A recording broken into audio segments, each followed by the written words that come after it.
जय मसीह की। पतरस और यशायाह नबी एक सेम बात लिखते हैं अपनी पत्रियों में कि उसी के मार खाने से तुम चंगे हुए हो। मैं आपको सच कहता हूं, बहुत सारे लोग इस वचन को कबूल करते हैं, इस वचन पर विश्वास करते हैं, पर वो आज भी बीमार है। मैंने अपनी आंखों से देखे। पतरस के अंदर लिखा है कि उसी के मार खाने से तुम चंगे हुए हो। इंग्लिश में लिखा है by the stripes of his you are healed. मैं आपसे एक बात पूछना चाहता हूं, अगर कोई बीमार है और इन वचनों पर विश्वास भी करता है पर वो ठीक नहीं हो रहा, तो उसका कारण क्या है? मैं आपको सच कहता हूं, मैंने ऐसे एक नहीं कई केसेस देखे हैं जिनको बदन में कुछ प्रॉब्लम है और वो दुआएं करते हैं, प्रभु आपके मार खाने से हम चंगे होते हैं, but still they are sick and ill. आपने देखे हैं ऐसे? मैंने बहुत केसेस देखे। कितनी बड़ी बात है, यीशु मसीह ने क्रूस पे मार खाई, उसके बाद भी कलीसिया बीमार क्यों है? मैं आपको बताता हूं क्यों। एक परमेश्वर का दास था, वो कहां गिर गया और उसको है ना, यहां से ये जो हिस्सा है ना सब फट गया, ये पूरा फट गया उसकी स्किन। और जब वो डॉक्टर के पास गया स्टिचिंग करवाने के लिए, तो डॉक्टर ने उसको जो सुलाने का जो सिस्टम होता है ना तकिए पे, उसको ठीक से नहीं सुलाया। और जब उसकी स्टिचिंग हुई और जैसे वो स्टिचिंग करवा के उतरा, तो जानते हुआ क्या? ये स्टिच करवाने के बाद उसको यहां से लेके यहां तक दर्द चालू हो गया। उसने सोचा कि ये कोई 1-1.5 घंटे का दर्द होगा, शायद कोई नस मेरी नस के ऊपर चढ़ गई होगी। लेकिन डे बाय डे उसका वो दर्द बढ़ता ही जा रहा था। तब जानते उसने क्या किया? उसे एक सर्जन के साथ जाके बात की और कहा मुझे यहां से लेके यहां तक बहुत दर्द होता है। और सर्जन से उसे ये भी पूछा क्या आप मुझे बता सकते हो ये दर्द मुझे क्यों आया है? तो सर्जन ने उससे कहा जो पहला डॉक्टर था ना, उसने कुछ लापरवाही की है जिसकी वजह से तुझे दर्द हो रहा है। और इस आदमी ने, जिसको स्टिचेस लगे थे, इस आदमी ने गुस्से में उस डॉक्टर को लेटर लिखा कि तुम एकदम इनरिस्पॉन्सिबल डॉक्टर हो, तुमको केयर नहीं है पेशेंट की, तुम डॉक्टर होने के लायक नहीं हो। और उसे बहुत एंग्री वर्ड्स में उसे एक लेटर लिखा। लेकिन अगले दिन उसे ये रियलाइज हुआ कि मुझे ऐसा नहीं करना चाहिए था, मुझे इतना गुस्से में कुछ नहीं कहना चाहिए था। और जानते हैं उसने अगले दिन क्या किया? एक और लेटर लिखा और उसमें लिखा डॉक्टर साहब मुझे माफ़ कीजिए, मैं बहुत गुस्से में था और मुझे ये सब नहीं लिखना चाहिए था, प्लीज़ फॉरगिव मी, मुझे माफ़ कर दीजिए। जैसे वो लेटर उसने लिखा, आफ्टर नेक्स्ट डे वो ठीक हो गया, उसको पेन नहीं था। How he heal? By forgiving somebody. कैसे वो ठीक हुआ? किसी को क्षमा करके। मैं आपको लिख के दे सकता हूं, अगर आप प्रार्थना के बाद भी ठीक नहीं हो रहे हैं, तो ये बिल्कुल हो सकता है कि आपके दिल में जिस आदमी के लिए वजह से आपने दुख उठाया है अपने पास्ट में, कुछ आपके अंदर उसके लिए है। और ये लॉ है, यीशु मसीह ने प्रार्थना करना हमें सिखाया है, जब तक तुम अपने अपराधियों को क्षमा नहीं करते, मैं भी तुम्हारे अपराधों को क्षमा नहीं कर सकता। इसीलिए मैं आपसे कहता हूं, अगर आप प्रार्थना के बाद भी ठीक नहीं हो पा रहे हैं, तो कृपया 10 मिनट शांत रह के घर पे जांचिए कि क्या मेरे मन के अंदर किसके लिए कोई कड़वाहट तो नहीं है। क्यों मुझे बार बार दर्द होते रहते हैं, मेरी बीमारियां आती हैं जाती हैं, जाती हैं आती हैं, मैं एकदम चंगा क्यों नहीं हो पा रहा हूं? आप जानते हैं बहुत सारे लोग इस बात पे विश्वास नहीं करते हैं कि मैं अगर किसको माफ नहीं कर सकता हूं तो मैं बीमार पड़ सकता हूं। मैं आपसे एक बात पूछता हूं, ध्यान दीजिए सब इस बात पे। कितने लोग ये बात जानते हैं कि यीशु मसीह ने एक दृष्टांत कहा कि एक आदमी के बहुत सारे रुपए माफ हुए और जब इसकी बारी आई किसको माफ करने की, तो ये किसी को माफ नहीं कर रहा था। मुझे बताइए, जब इस आदमी ने किसको माफ नहीं किया तो इस आदमी को दंड क्या मिला? आप में से कोई इंग्लिश बाइबल रीड करता होगा तो आप मेरी बात को और अच्छे से समझ पाओगे। वहां लिखा है इस आदमी को अंधकार के कुंडों में डालो, इंग्लिश में लिखा है डार्कनेस में डालो, और एक वर्जन में लिखा गया है इसको ऐसी जगहों पे डाल दो जहां पर दुष्ट आत्मा इसके माइंड को टॉर्चर करे। मैं ऐसे बहुत सारे लोगों को जानता हूं जिनके पास बहुत ज्ञान है पर उनके पास क्षमा नहीं है। जय मसीह की। कितने लोग मेरी बात को समझ पा रहे हैं? अगर आप ठीक नहीं हो रहे हैं किसी बीमारी से तो आज प्लीज आप घर जाके अपने आप को जांचिए और परमेश्वर से कहिए, प्रभु मैं इस आदमी को माफ करता हूं।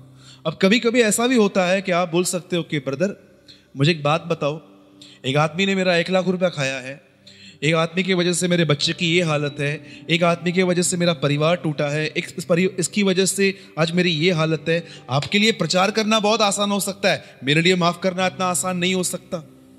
तो मैं आपको एक सलाह देता हूं, अगर आपके लिए किसी को माफ करना कठिन है तो मैं आपको एक एडवाइस देता हूं। बोलो जय मसीह की। कितने लोग मेरी बात समझ रहे हैं? मैं आपको कहता हूं 1% लोग ऐसे होते हैं, 1% लोग, only the 1% people are like that. 1% लोग ऐसे होते हैं जिनको परमेश्वर कोई तकलीफ देता है ताकि वो नम्र बने रहें। 100 में से 1% रहते हैं, 99% अपनी गलतियों की वजह से सफर करते हैं। एक आदमी था बाइबल के अंदर, इसका नाम था पौलुस, जिसे बाजू में कुछ प्रॉब्लम थी, परमेश्वर उसको ठीक नहीं कर रहा था। कई लोग क्या सोचते हैं ना, मुझे परमेश्वर ने बीमारी इसलिए दी है। मुझे एक बात बताइए, आप में से आत्मिक कौन है यहां? Who spiritual? आत्मिक लोग होते हैं ना जिनको इतना प्रभु ने भर दिया है, उनको घमंड आ जाएगा। एक क्या होता है, देखिए एक बलून है, हम उसको उसके अंदर श्वास भर रहे हैं, उसको फूंक रहे हैं, वो कितना बड़ा हो जाता है। आप जानते हो एक घमंड एक पिन की तरह है, थोड़ा लगा फट गया वो सब। परमेश्वर जिन्हें बहुत देता है, परमेश्वर नहीं चाहता कि वो नीचे आए, इसीलिए परमेश्वर उन्हें घमंड से बचने के लिए कोई एक छोटी सी प्रॉब्लम देता है। लेकिन आजकल मालूम में क्या होता है, हर व्यक्ति ऐसा सोचता है प्रभु ने मेरे ऊपर बीमारी अलाउ की है। मेरी बहन, मेरे भाई, हमारी कलीसिया में आत्मिक कौन है? हम सब बढ़ रहे हैं। मैं ये भी नहीं कह सकता हूं कि आप सब शारीरिक हैं, मैं आपको ये भी नहीं कह सकता हूं पर आत्मिक हैं, पर मैं इतना जरूर कह सकता हूं कि आप सब बढ़ रहे हैं। बोलो आमीन। कितने लोग मेरी बात समझ रहे हैं? अगर आप प्रार्थना करवाते हैं उसके बाद भी आप ठीक नहीं हो पा रहे हैं तो प्लीज आप अपने आप को जांचिए। कई बार परमेश्वर आपको निकालना चाहता है परंतु आप हिंडर करते हैं उसे। और कई लोगों को तो ये विश्वास ही नहीं होता है कि मेरे अंदर किसके लिए गड़बड़ हो सकती है। 100% हो सकती है। मैं एक बार आजमगढ़ गया था प्रचार करने के लिए, यूपी। वहां पर एक अंकल थे, उनको पैरालाइज था। कम से कम 7 दिन मैंने कंटिन्यू उनके लिए प्रेयर की थी वहां पर बैठ के। 1% उनके अंदर बदलाव नहीं था। लास्ट में मैं जब निकल रहा था तो मैंने उनसे पूछा, अंकल आप कैसे हैं? जानते हो उन्होंने मुझे क्या कहा? वैसा ही हूं। मैं इतना निराश हो गया ये बात सुन के। एक ब्रदर भी मेरे साथ में थे उल्लासनगर के, वहां पर मैं इतना निराश हो गया। मैंने कहा प्रभु यार कैसे बिलीव करेंगे ये लोग? मुझे परमेश्वर ने कहा बेटा गलती तेरी नहीं है, गलती उसकी नहीं है, गलती तेरी है। प्रभु मेरी क्या गलती है? बेटा तू प्रार्थना करना जानता है, मेरी सुनना नहीं जानता है, प्रॉब्लम ये है तेरा। उससे पूछ वो क्या करता है। मैंने उससे नहीं पूछा, उसके बेटे से पूछा। मैंने उनसे पूछा, मैंने बोला अंकल ये आपके डैडी हैं? बोला हाँ। मैंने बोला कुछ प्रॉब्लम है क्या? बोला जमीन की बात पे एक आदमी की हत्या करने के पीछे पड़ा है गांव के अंदर। बोल रहा था हमारा कोई टुकड़ा खा के गया है। उस आदमी के प्रति इसके अंदर इतनी नफरत है, लकवे में भी किसको सुपारी देता रहता है। परमेश्वर ने कहा मैं इसको माफ करूं, मैं इसको चंगा करूं, जो मेरी क्रिएशन को नाश करने के पीछे है। आज भी आप किसी से पूछिए, एक आदमी जिसने आपको सताया है, जिसकी वजह से आपने सफर किया है, मैं उसका नाम लेता हूं, अगर आप चालू हो गए उसके पीछे, आप में गड़बड़ है। लेकिन अगर आपको कोई फर्क ही नहीं पड़ रहा है और आप उसको बोलते हो ठीक है ना ब्रदर, जो किया प्रभु उसको बहुत आशीष दे यार, परमेश्वर उसको बहुत लागे लेके जाए, मेरी रहमतें उसको दे दे परमेश्वर, it means your heart is clean. प्रभु मेरा गवाह है, लॉर्ड इज माई विटनेस। मेरी कोई बड़ी गवाहियां नहीं है, लेकिन एक गवाही मैं आपको बोल सकता हूं, आप मेरे साथ कुछ भी करो, क्या भी करो, कुछ भी करो, मैं आप में से किसी के लिए अपने अंदर नफरत नहीं रख सकता। ये मेरी टेस्टमनी है। कुछ भी हो जाए, मेरी आपकी नहीं जमेगी ना, मैं आपसे दूर हो जाऊंगा, लेकिन मैं आपके लिए कभी नफरत नहीं रखूंगा, ना ही मैं आपके लिए कभी ये जाके कह दूंगा कि ये घटिया आदमी है, इससे दूर रहो।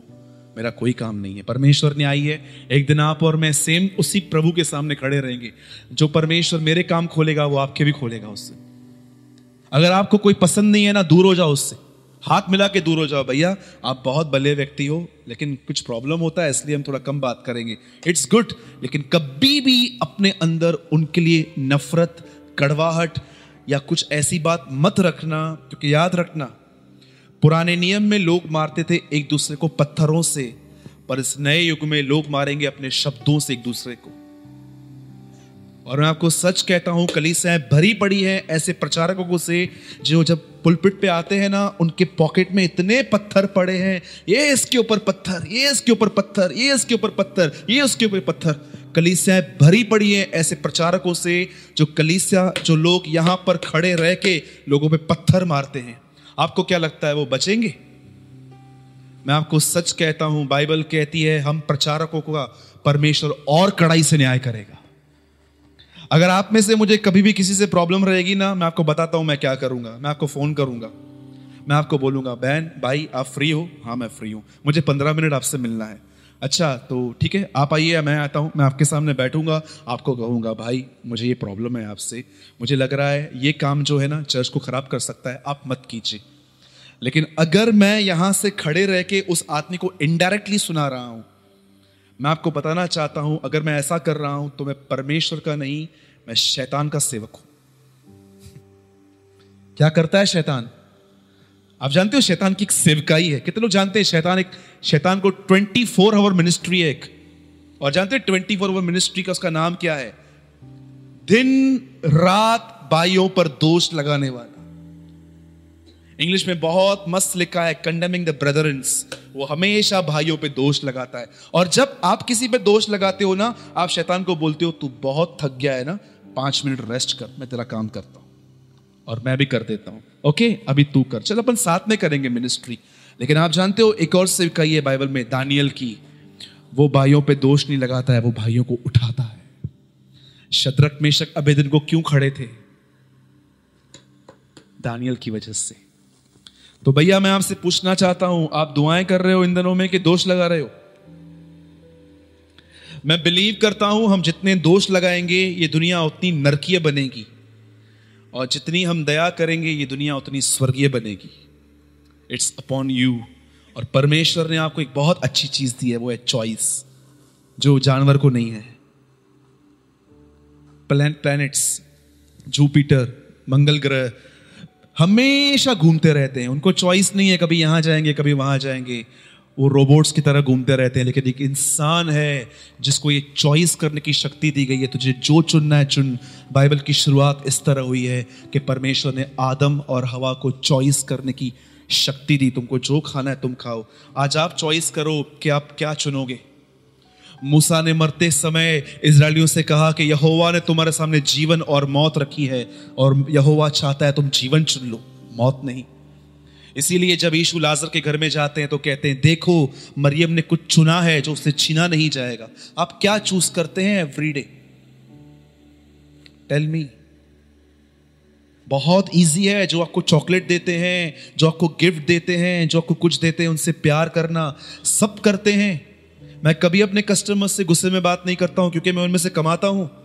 लेकिन पवित्र आत्मा का काम जानते हैं कब स्टार्ट होता है? जब आप बुरे लोगों से प्यार करना चालू करो, उन पे दया करना चालू करो। मैं आपको एक बात बताता हूं, उसके बाद मैं छोटे से संदेश में आऊंगा। लिसन, आप जानते हो यीशु के साथ एक आदमी घूमता था, उसके हमेशा यहां पर तलवार रहती थी।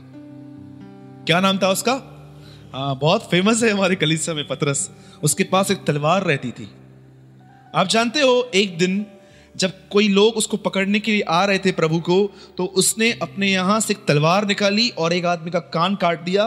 बाइबल उस आदमी का नाम भी बताती है, उसका नाम है मखलूस। ये पतरस मरते समय एक बात कहता है। आप जानते हो पतरस कौन था? अपनी आंखों से उसने अपने भाई पौलुस की मौत देखी थी कि कैसे गर्दन अलग की गई है, कैसे उसका हेड काटा गया था नीरो राजा ने।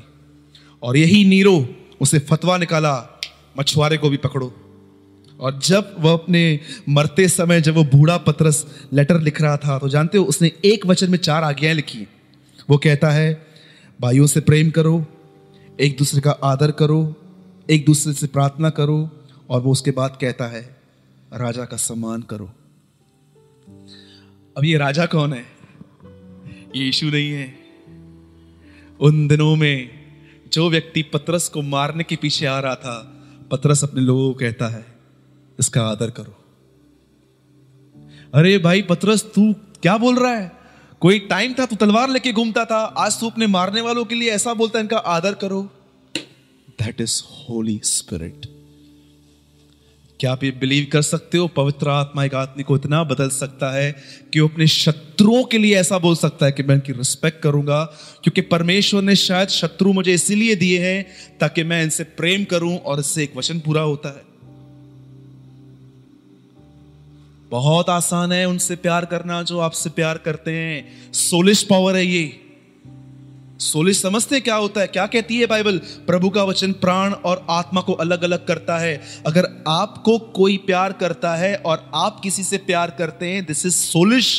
प्राणों के अंदर भी शक्ति है अच्छा चलने की। लेकिन लव, जानते हो क्या होता है? जिस दिन आपको पवित्र आत्मा छुएगा, भरेगा, स्थिर करेगा, मैं आपको सच कहता हूं, एक चीज आपके अंदर से निकल जाएगी, वो है हर्टिंग। अगर आपको लगता है मैं आत्मा से भरा हुआ हूं और कोई मुझे बुरा भला कहता है तो मुझे बुरा भी लगता है, सिस्टर, ब्रदर, आप धोखे में जी रहे हो। You are in a deception. आप जिस बात को पवित्र आत्मा कहते हो ना, मैं उसको कहता हूं ये तुम्हारी भावनाएं हैं। बाल खड़े होने से कोई प्रकट बात नहीं होती है, पवित्र आत्मा है। ज्यादा चिल्लाने से आपको मैं कभी भी नहीं चिल्लाता हूं। हाँ, जब मुझे लगता है कि हाँ मेरे अंदर अब मुझ में खड़े रहने की शक्ति नहीं है, तब मैं बोलता हूं। मैं आपको बोलता हूं, ज्यादा चिल्लाना, बाल खड़े होना, गिर जाना, ये पवित्र आत्मा के संकेत नहीं होते हैं। पवित्र आत्मा से भरा हुआ व्यक्ति पवित्र आत्मा के कंट्रोल में रहता है, उसके स्वभाव में। बोलो यीशु मसीह की। कितने लोग मेरी बात समझ रहे हैं? आइए एक वचन खोलिए मेरे साथ,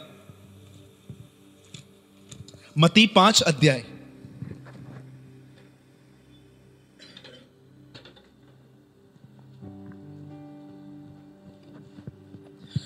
आज आपको बहुत एक अच्छा लेसन मिलेगा अगर आप उसको अच्छे से लेंगे तो। ये बिल्कुल आपके ऊपर है कि आप इस संदेश को कैसे लोगे। मत्ती 5 अध्याय, कोई इसके मेरे साथ पढ़िए। जो पढ़ रहे हैं वो माइक लीजिए प्लीज। लीजिए ब्रदर, माइक ले लीजिए। 5 अध्याय उसका 7 वचन कोई पढ़िए जोर से। धन्य है वे, ब्लेस्ड आर दोस जो दयावंत हैं, दे आर मर्सीफुल, क्योंकि उन पर दया की जाएगी। दे ऑब्टेन द मर्सी। ओके, कितने लोगों ने इससे पहले इस वचन को थोड़ा ध्यान से पढ़ा है? हम बहुत बार परमेश्वर से ये चीज मांगते हैं, lord have mercy on me. हे दाऊद की संतान, मुझ पर दया कर। तू दयावंत है, तू दयालु है, तू अनुग्रहकारी है। मैं आपसे पूछता हूं, आपने इस वचन को समझा है? दया मांगने से नहीं मिलती, दया उन्हें मिलती है जो दया करते हैं। याद रखना, अगर आप किसी पर दया नहीं करते हैं तो आप परमेश्वर से दया मत मांगिए। You are wasting your time. परमेश्वर उन पे दया कभी नहीं करता जो दूसरों पे दया नहीं करते हैं। आप जानते हो दया है क्या? कौन सी चीज है जो हमारे परिवार को बदल सकती है, हमारे साथ रहने वालों को बदल सकती है? आपको पता है, अगर परमेश्वर मुझे प्रिविलेज दे कि ये जीसस का क्रॉस है। आप जानते हैं ना, यीशु के क्रूस के ऊपर एक प्लेट लगी हुई थी। कैथोलिक कलीसिया वहां लिखती है INRI, लेकिन आप जानते हो वहां पर 3 चीजें लिखी गई हैं। लिखा है यहूदियों का राजा। ये 3 लैंग्वेजेस में वहां पर लिखा है, अरामिक, हिब्रू एंड एक ग्रीक लैंग्वेज में, 3 लैंग्वेज में लिखा है। अगर मुझे परमेश्वर कहे ना तू भी उस प्लेट पे कुछ लिखना चाहता है तो लिख दे, तो जानते हो मैं उस प्लेट पे क्या लिखूंगा? ये दया है, दैट इज मर्सी। अगर आपको यीशु के क्रूस पे, इन दिनों में लोग क्या करते हैं, मूर्ख लोग, जब उनका हाथ टूटता है ना तो प्लास्टर बांधते हैं, तो प्लास्टर पे भी बहुत सारे लोग नाम लिखते रहते हैं। देखे होंगे आपने बहुत सारे ऐसे बचपन, जो अभी तक जिनके अंदर बहुत बचपना रहता है।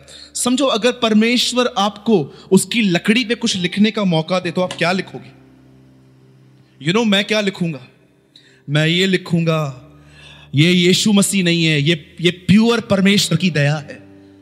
आप में से कोई भी ऐसा व्यक्ति नहीं है जिसके, बाइबल कहती है कि भले मनुष्य के लिए मरने के लिए कोई साहस कर सकता है, परंतु मसीह हम जैसे पापियों के लिए मरा। आप जानते हो क्यों आज दया करना मुश्किल है?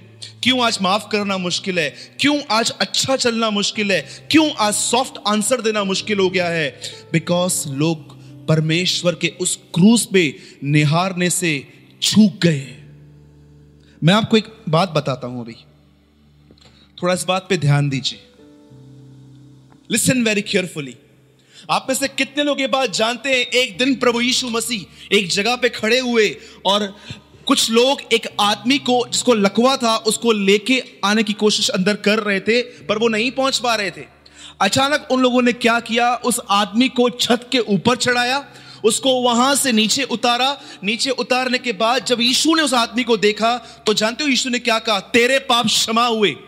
और उसके बाद वहां एक झगड़ा चालू हो गया लोगों का कि यार यहोवा परमेश्वर ही सबको माफ करता है, ये कौन है?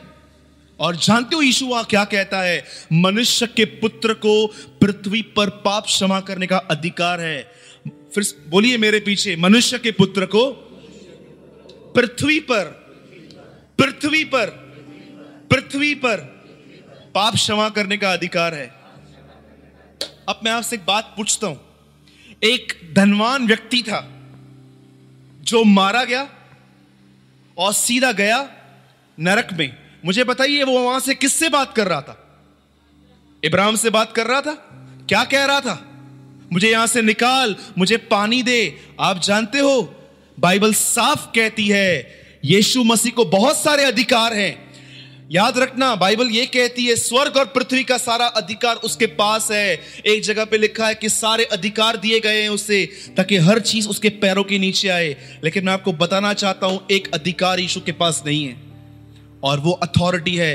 एक आदमी अगर मरने के बाद ऊपर चला गया, वो कितनी भी माफी मांगे वहां कोई क्षमा नहीं है। इसलिए वो कहता है मनुष्य के पुत्र को केवल पृथ्वी पर पाप क्षमा करने का अधिकार है, मरने के बाद कोई दया नहीं है। आप जानते हो स्वर्ग के अंदर सबसे खतरनाक चीज क्या है? बहुत लोग कहते हैं आग। अरे आग बहुत आसान है। बहुत लोग कहते हैं कीड़ा जो अंदर घुसता है फिर मार मार के वापस निकल जाता है, और मरते भी हैं और मरते भी नहीं हैं हम। मैं आपको बताता हूं इससे भी खतरनाक चीज है। नरक के अंदर सबसे खतरनाक चीज क्या है? No mercy of God. वहां कोई दया नहीं है। दया कहां पर है? यहां पर। जब तक जीवित हैं बाइबल कहती है उसे ढूंढो, क्योंकि मरने के बाद का सिमरण नहीं है। जीवन एक वरदान है। हम आपको पता है कितने लोग बच्चा बाहर आने से पहले गर्भ गिरा देते हैं, मिसकैरेज करवा देते हैं। बहुत सारी बहनें ये पाप करती हैं, हत्याएं करती हैं बच्चों की। आपको क्या लगता है आप जीवित हो, आप इतने बड़े हुए हो, आपको सब कुछ मिला है। बहुत सारे लोग हैं जिन्हें आज का दिन देखना नहीं मिला। बहुत सारे बच्चे हैं जो माँ के पेट में ही, फॉरेन के अंदर मैं आपको बताना चाहता हूँ 40% लेडीज मिसकैरेज करवा देती हैं, बच्चा गिरा देती हैं। वो बच्चे कभी बाहर आ ही नहीं पाते, और मैं आपको बताता हूं ये हत्या है। आज हम बाहर आए हैं मां के पेट से। आप ये बिलीव करते हो जिंदा रहना परमेश्वर की ओर से एक वरदान है? जीवन एक वरदान है। मैं आपको फिर से कहता हूं जीवन एक वरदान है। हम जिंदा हैं, तंदुरुस्त हैं, हमारे पास सब कुछ है, ये एक वरदान है। बाइबल कहती है मरने के बाद उसका सिमरण नहीं है। जब तक जिंदा हो अपनी गलतियों को पहचानो, पश्चाताप करके चलो। मैं आपसे कहता हूं जब कभी प्रभु यीशु आएंगे वो आपको पहचानेंगे। बहुत सारे लोग सोचते हैं क्या जिंदगी मिली है, मर जाए तो मर जाए। मैं आपको कहता हूं ये बोलना बहुत आसान है, पर मैं आपको सच कहता हूं मैंने ऐसे पेशेंट्स देखे हैं अपने लाइफ में जो मरते मरते मुझे ये बोल रहे थे, सूरज भाई हम जीना चाहते हैं, हमारे लिए कुछ करो। मैं उनको बोलता हूं ब्रदर, जीवन उसके हाथ में, हमारे हाथ में नहीं है। जीवन एक वरदान है। आप जिंदा हो ये परमेश्वर का अनुग्रह है, दया है। मुझे बताइए अगर आज हम मर जाएं बगैर पश्चाताप किए, हम कहां जाएंगे कल? कितना जरूरी है एवरीडे अपने आप को पहचानना। एक परमेश्वर के दास ने अपने अंदर अपने टेबल के सामने ऐसा लिखा था, धन्य है वे जो दूसरों का नहीं परंतु अपने ही न्याय करते हैं कि वे कहां गलत हैं। एक आखिरी बात बता के मैं मैसेज समाप्त करता हूं। एक दिन यीशु के पास एक आदमी आया और वो प्रभु को आके कहता है अपने पड़ोसी से प्रेम करना इसका अर्थ क्या है? और यीशु उसको एक बात कहता है। एक आदमी था जो यरूशलेम से यरीहो जा रहा था और रास्ते में उसे डाकू मिल गए। डाकुओं ने उसे बहुत मारा पीटा और अधमरा करके छोड़ दिया। वहां से पहले पहले एक परमेश्वर का दास गुजरा जिसका नाम था लेवी। उसने उसको देखा और उसकी कोई मदद नहीं की। उसके बाद एक और आदमी गुजरा जिसका नाम था याजक, ये भी प्रभु की सेवा करता था, इसने भी कोई मदद नहीं की। पर उसके बाद एक ऐसा आदमी गुजरा जो बहुत ही खतरनाक स्वभाव रखते हैं, जिसका नाम था सामरी। और इस आदमी ने इसको उठाया, इसको एक सही जगह पे पहुंचाया और इसकी मदद की। अब यीशु ने इस आदमी से पूछा, अब तू बता इन तीनों में से अच्छा पड़ोसी कौन है? उस आदमी ने कहा, तीसरा व्यक्ति। मुझे एक बात बताइए, अगर यीशु को यह एक्सप्लेन करना था कि दया यह है कि कोई गिरा हुआ है उसको उठाओ वहां पहुंचो, तो वो डायरेक्ट सामरी को लेके आता, पर वो पहले पहले लेवी और याजक को क्यों लेकर आया? जानते हो वो क्या बताना चाह रहा था? ये मेरे लोग हैं, इनका सर पूरा ज्ञान से भरा पड़ा है पर इनके दिल में 1% के लिए दया नहीं है। No mercy. सिर्फ दया किसी को वड़ा पाव खिलाना नहीं होता, दया किसी को सिर्फ मदद करना नहीं होता। जानते हो सच्ची दया क्या होती है? किसको मौका देना। सच्ची दया क्या होती है? कि एक आदमी को इनकरेज करना, तू बदल सकता है। एक आदमी को यह कहना कि ठीक है मैं तुझे क्षमा करता हूं, नो प्रॉब्लम, चल वापस स्टार्ट करते हैं हम। आज की कलीसियाएं न माफ करती हैं न माफिया मांगती हैं। मैं आपको सच कहता हूं, कहते हैं ना मैं रहा तो मैं स्वर्ग नहीं जाऊंगा, और अगर मैं नहीं रहा तो मैं स्वर्ग जाऊंगा। मैं आपसे एक बात पूछता हूं, हाउ इज योर एटीट्यूड? बुरे लोगों के प्रति आपका व्यवहार कैसा है? अरे अच्छे लोग तो जो आपके साथ अच्छा चलते हैं उनके साथ अच्छा चलना बहुत आसान है मेरे भाई। पर मुझे बताइए, जब आप देखते हो कि किसने आपसे तिरछी की, किसी ने आपको छेड़ा, किसी ने आपको परेशान किया, क्या करते हैं उस समय आप? मेरे भाई और बहन याद रखना इस बात को, अगर परमेश्वर को अपनी सामर्थ दिखानी है ना, तो जानते हो वो कैसे दिखा सकता है? बिजलियों को कड़ा के, आसमान को ऐसे ऐसे करके वो अपना सामर्थ 1 सेकंड में दिखा सकता है। बट जब वो अपना नेचर दिखाना चाहता है तो जानते हो वो कैसे दिखाता है? आपके द्वारा, थ्रू यू। अगर परमेश्वर को अपना पावर दिखाना है ना तो वो क्रिएशन के द्वारा दिखा सकता है, पर अगर परमेश्वर को अपना कैरेक्टर दिखाना है ना, वो सिर्फ और सिर्फ आपके द्वारा दिखा सकता है। मैं आपसे रिक्वेस्ट करता हूं, इस वचन को घर पे जाके एक होमवर्क देता हूं, और जिस किसी को थोड़ा अर्थ पता चले ना, प्लीज आप मुझे कल या नेक्स्ट सभा में आप जब मुझे मिलोगे तो मुझे बताना। एक सवाल मैं आप सबको देता हूं आज, यीशु ने फरीसियों से ऐसा क्यों कहा? जाओ धर्मशास्त्र से सीख कर आओ, मैं बलिदान से नहीं दया से प्रसन्न होता हूं। जाओ सीख कर आओ, बोलता है उनको, जाओ सीख कर आओ। ज्ञान बहुत है, दया नहीं है। तुम किसको माफ नहीं करते, तुम किसको मौका नहीं देते बदलने का, तुम सताए जाने के बाद किसको आशीष नहीं देते? अरे तुम क्रूस पे देखो, तुम अच्छे नहीं थे, तुम बुरे थे, तुम्हारे लिए मैंने अपना हाथ तुड़वाया, उंगलियां तुड़वाई, मेरी दाढ़ी खींची गई, मैं त्यागा गया पिता की ओर से। ये सब देखने के बाद भी तुम्हारे लिए माफ करना आसान नहीं है। How is possible? ये सब देखने के बाद भी तुमको लोगों के साथ अच्छा चलना नहीं आता? खाना लेट मिलता है तो गालियां देते हो, खाना लेट मिलता है चिल्लाते हो, कोई तुमको कहां लेके नहीं जाता, कुछ प्रॉब्लम क्रिएट करता है, तुम उसको चिल्लाते हो। Where is cross? काश मेरी ये प्रार्थना है आज के लिए कि आप उसकी उपस्थिति में जीना सीखो कि वो आपके साथ कितना दया से चलता है। बोलो जय मसीह की। आप चाहते हैं ये फ्राइडे जो आज है, नेक्स्ट फ्राइडे तक आप में से कितने लोग कंटिन्यू इस प्रार्थना को करेंगे? Lord show me your mercy, मुझे अपनी दया दिखा। जिस दिन परमेश्वर ने आपके सामने अपना हार्ट खोला ना कि देख मैं तुझसे कितना प्यार करता हूं, मैंने तेरे साथ कैसा व्यवहार किया है, मैं आपको कहता हूं सुबह शाम आप रोएंगे, खाली सुबह शाम आप रोएंगे कि प्रभु मैं क्या हूं यार, तू क्या चला है मेरे साथ, कितना सहन करता है तू मुझे, कितना बर्दाश्त करता है, कितना प्रेम करता है तू मुझसे। प्रभु तू कभी मुझे मारता नहीं, मुझे दंड नहीं देता, लेकिन हमेशा मौके देता है। और आप उसको देख के सिर्फ एक ही बात कहोगे, प्लीज लॉर्ड मुझे आपकी तरह बना, बी लाइक यू लॉर्ड, मुझे आपकी तरह बनाइए।